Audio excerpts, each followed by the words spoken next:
Hello, everyone. I'm Christopher Slaughter from APSEC, the Asia Pacific Satellite Communications Council. We are the industry trade association for the satellite and space sector across the Asia Pacific region. I'm very pleased today to be in conversation with Tony Chung from AsiaSat, the VP for Data Services.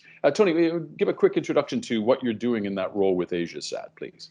Okay, thank you, Chris. I am Tony from AsiaSat, heading over the Data Services Department, responsible for all these ground infrastructure as well as the managed service product and solution for AsiaSat. Understood. So you've been a veteran of the industry. You've been around for a number of years. You're previously with Speedcast, right? Yeah, that's right. That's right. I was with Speedcast for the last like 17, 18 years, and I joined AsiaSat probably a year ago. Okay. Well, it's interesting. You're coming at a time of transformation for AsiaSat. So you're joining at a time that the company is really rethinking its strategy and really looking at how it changes the way that it interacts with people. Tell us more about the transformation process and how far along AsiaSat is coming in this. Yeah, the transformation for AsiaSat to become a more service-centric and customer-oriented business is ongoing, and we have done a number of things to achieve this end, including on the people side, we have added a number of key members in the executive leadership team to help drive the transformation process. And on the ground side, we have ended the ground troops, in the key regional offices and areas that we have local representatives that give us the enhanced customer engagement with the local customers.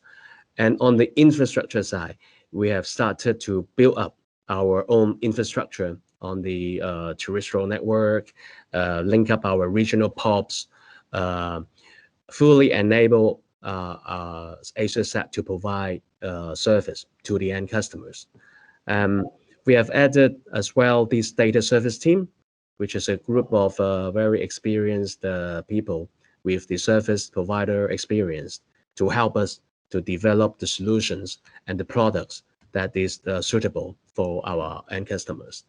From the service and product side, we are diversifying our service and product offering with the capability to provide more end-to-end solutions for data as well as the video customers. So it's changed from providing only ground capacity infrastructure, space segment, to product and services for corporate clients and end users, such as live streaming, we'll talk about a bit more later on, and data service, and even equipment such as the stabilized antenna and bandpass filters. All of that is fascinating, and I want to drill down into some of those topics that you just brought up, because there's quite a lot to unpack there. Let's start though with a kind of overall horizon, understanding that you now, and it really does sound like a shift that is much more customer focused as well. But understanding that that's been going on, how have you found the last 18 months or so since the whole COVID thing has come around? Are you seeing a demand increase, or what's the overall market environment that you've found over the past year and a half or so? Okay, yeah, that's a very good question. I think it's a very common question these days, right? The global pandemic, yeah, has impact economic activities, and slow down, even shift away some of the satellite based service demand, right? But it's also accelerate the change of the end users' behavior in consuming bandwidth. They are now more relying on mobile devices to consume the video content, and they also get the feeling of to get connected, because of the social distancing and also all these other requirements such as to work from home, distant learning, conferences. So is changing a lot of people's behavior. So our company, right, AsiaSat, has to align to these trend and our strategy through transformation to adopt to this new market norm, so we can better fit and meet the evolving customers' requirement. And also the new market disruption in digital adoption and transformation has opened many opportunities in different sectors. For example, I mentioned a bit live streaming as an example. It is a result from an increase in remote access activities due to the quarantines, the lockdown policies, and the social distancing. So we see all these opportunities pops up, and it's always very interesting.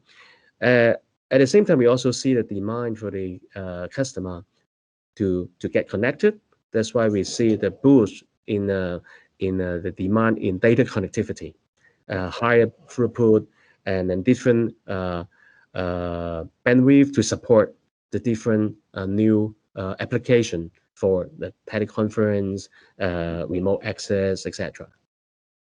I mean, this is the portfolio of new services that I wanted to talk a little bit more about. You mentioned the whole idea of video conferencing and live streaming. What are other new services that you're exploring, that you're introducing for people, or that people are asking you to develop new services for them? Okay, I'll go a bit more about the live streaming first, right? So it's basically due to the customers' requests and also the market norms, and we extended our capabilities in providing satellite delivery solution to live streaming on terrestrial networks. There's the new service bit to us. Sure. It actually complement our media service portfolio with this broadcast grade live streaming service.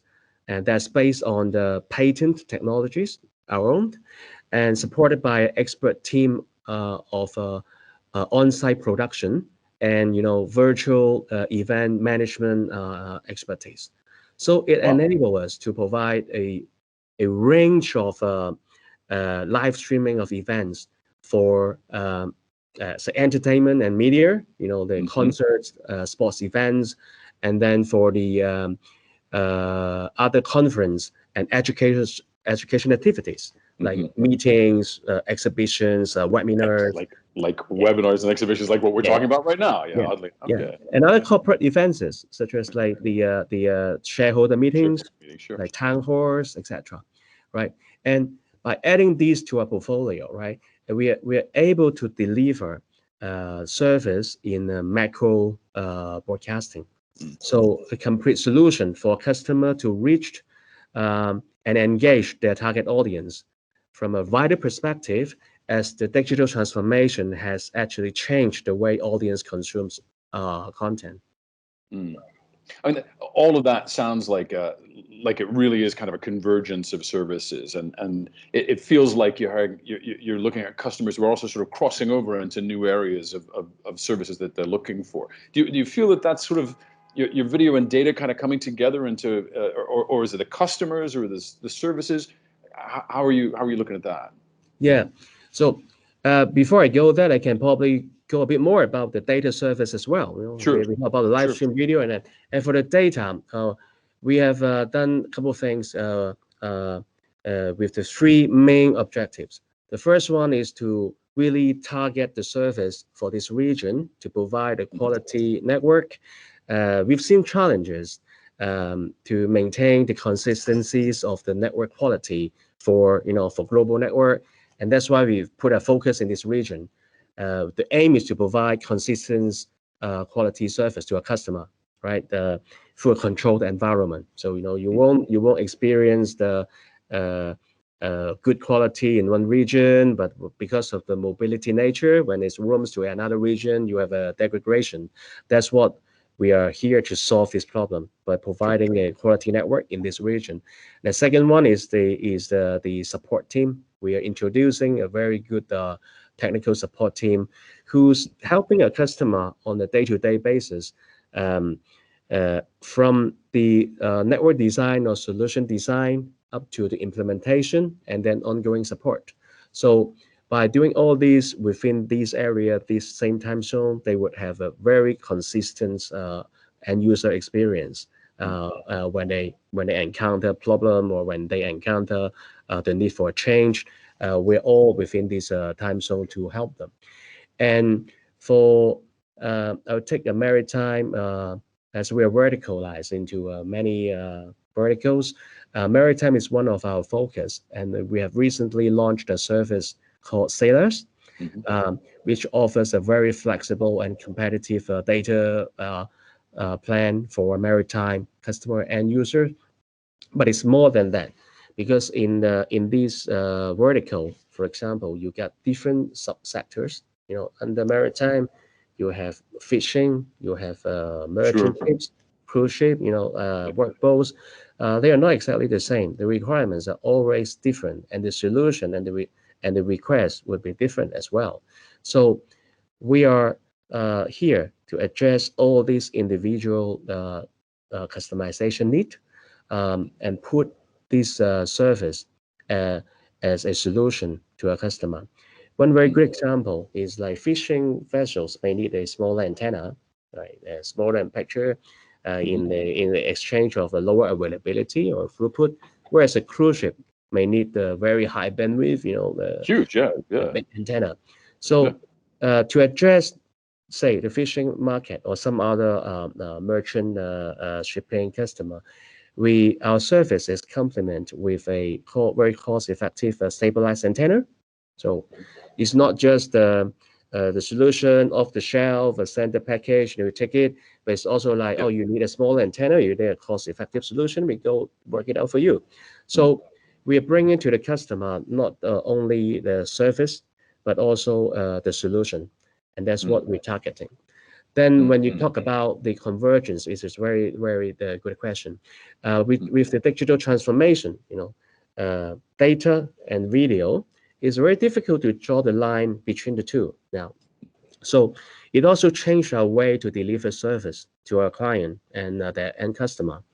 And through this vertical expansion, we are diversifying our service offering to complement the core satellite-based service, whereas wherever there's in the area or video or mobility, um, with the objective to provide integrated end-to-end service and solutions to fit into the customer's business or network flexibly, so they can generate some cost saving, operation efficiency, or just by reducing the capacity for a customer to Sure. manage their own network or manage the integration of the service. That all sounds, again, that's that focus on the customer that's so critical. You talk about the verticalization, or not the verticalization so much, but the real clear expansion of the verticals that you're looking at. We talked, about maritime. You just went into in greater detail. What are some of the other vertical markets that you're looking at that you reckon have the best potential for the next couple of years in the foreseeable future? Yeah. We see in this region still continue to have a very high demand on data usage or connectivity and even broadcast. Uh, as we said, everyone knows the pandemic has impacted the economic and the business activities. Um, but with uh, um, especially right in the pandemic, especially in the mobility sector, the airlines and cruise lines, they're very completely like slowed down, stopped. Shut But in down. the Yeah, longer yeah. term, Not shut down, yeah, but yeah. yeah, in a midterm or long term, we do expect this service to have a rebound. When the pandemic gets over or the economic or the social activities returns normal.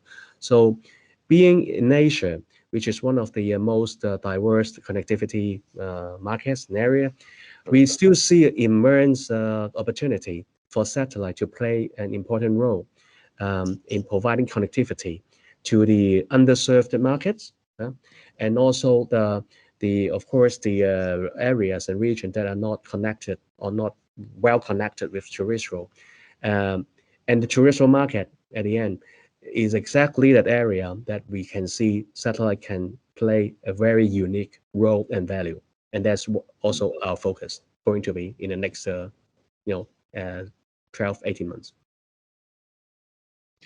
That's about 15 minutes, but I think we have time for one more question, if you want to give it a try, Tony. And that is really looking at the AsiaSat Advantage. what are the areas in which you reckon that AsiaSat really has a distinct advantage over other operators in the region? Okay. I would say the AsiaSat is in a very unique position. We got our best in-cast satellite, and then we have a very good ground teleport facilities infrastructure, and we also have the people with the experience. So we're target to link up all these three, so that we can provide a solution to our customer, adopting the changing market, and then the changing demand, and also now we are with this vertical expansion to go further, to go closer to the customer. It enables us to know, even have a better position to understand the end user need and requirement and different expectation, so that we can be a lot flexible and response very timely on all these demand and requests, combining our capability to serve the customer requirements, and to our customers and partners, with a very, very efficient and flexible way. Understood. Tony Chong, thank you very much for your time today. Really appreciate having a closer look at what AsiaSat is up to. Thanks. Great. Thank you, Chris. Thank you. Thank you very much for joining us today for the program here at Satellite Asia, part of the ATX SG program. We're very happy that you could join us. We're also very happy to have had the support of our sponsors today, MiaSat and Safran, both of whom have made the program possible. I'm Christopher Slaughter from APSCC. Our ongoing program of webinars continues throughout the year. You can find out more about that by going to apsccsat.com, apsccsat.com. And to find out more about APSCC, join us at apscc.or.kr. Now, I look forward to joining you again tomorrow for more of our program here at Satellite Asia. Have a good day.